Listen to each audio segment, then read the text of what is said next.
دوستوں آپ میں سے اگر کسی کو جوڑوں کا مسئلہ ہے اور ساتھ میں اس کے جوڑیں اکڑ جاتے ہیں یا اس کو درد وغیرہ رہتا ہے تو وہ مریض بالکل پریشان نہ ہو، وہ کسی بھی قریبی میڈیکل سٹور یا فارمیسی سے جا کے یہ ٹیبلٹ ہو یا کیپسول ہو وہ لے کے بالکل صحت یاب ہو سکتا ہے۔ دوستوں اس سے ٹیبلٹ یا کیپسول کا جو کام ہے وہ سبسٹانس جو ہمارے جسم میں خارج ہوتے ہیں اور جو انفلیمیشن وغیرہ کاز کرتی ہیں، جس کی وجہ سے ہمارے جوڑ اکڑ جاتے ہیں اور ہماری جو حرکت ہے اس کے اندر رکاوٹ بنتے ہیں اور ہمارے جسم میں ایک قسم کی درد کی کیفیت رہتی ہے، تو وہ چیزیں ختم ہو جائیں گی۔ دوستو آپ اگر کافی عرصے دراز سے اس کو استعمال کر رہے ہیں اور خاص طور پہ اگر آپ کو جوڑوں کا مسئلہ ہے آپ اس کے لیے استعمال کر رہے ہیں اور آپ اپنے ڈاکٹر کے پاس گئے اور اس نے بھی آپ کو یہی پرسکرائب کی ہے، تو بہتر آپ ان کو پہلے سے بتا دیں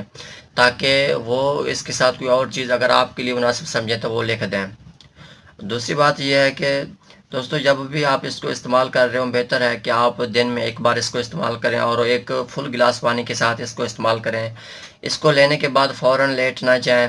کم از کم 10 منٹ آپ کوئی کام کرتے رہیں، اس کے بعد آپ لیٹ جائیں، سو جائیں، مسئلہ نہیں ہے۔ دوستو آپ اگر چاہتے ہیں کہ آپ کا معدہ ڈسٹرب نہ ہو تو بہتر ہے کوئی بھی پین کلر ہے آپ اس کو یا تو اپنے خوراک کے ساتھ لیں یا دودھ کے ساتھ لیں تاکہ آپ کا معدہ ڈسٹرب نہ ہو۔ دوستو اگر ہم اس کی ڈوز کی بات کریں بہتر یہی ہے کہ لویسٹ جو افیکٹو ڈوز ہو آپ وہ استعمال کریں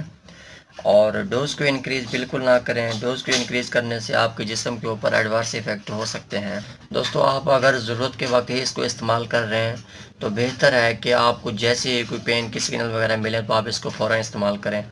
آپ اس وقت تک انتظار نہ کریں کہ آپ کو پین کی شدت ہو آپ پھر استعمال کریں، پھر شاید اس وقت آپ کو یہ ریلیف نہ دے سکے۔ دوستو آپ کا پیروکسی کیم یا اس سے ریلیٹڈ کوئی بھی سوال ہے آپ کومنٹ کر سکتے ہیں۔ آپ کو اگر میری یہ ویڈیو اچھی لگے تو کائنڈلی میری ویڈیو کو لائک اور شیئر کر دیں، میرے چینل کو سبسکرائب کر دیں۔ شکریہ، اللہ حافظ۔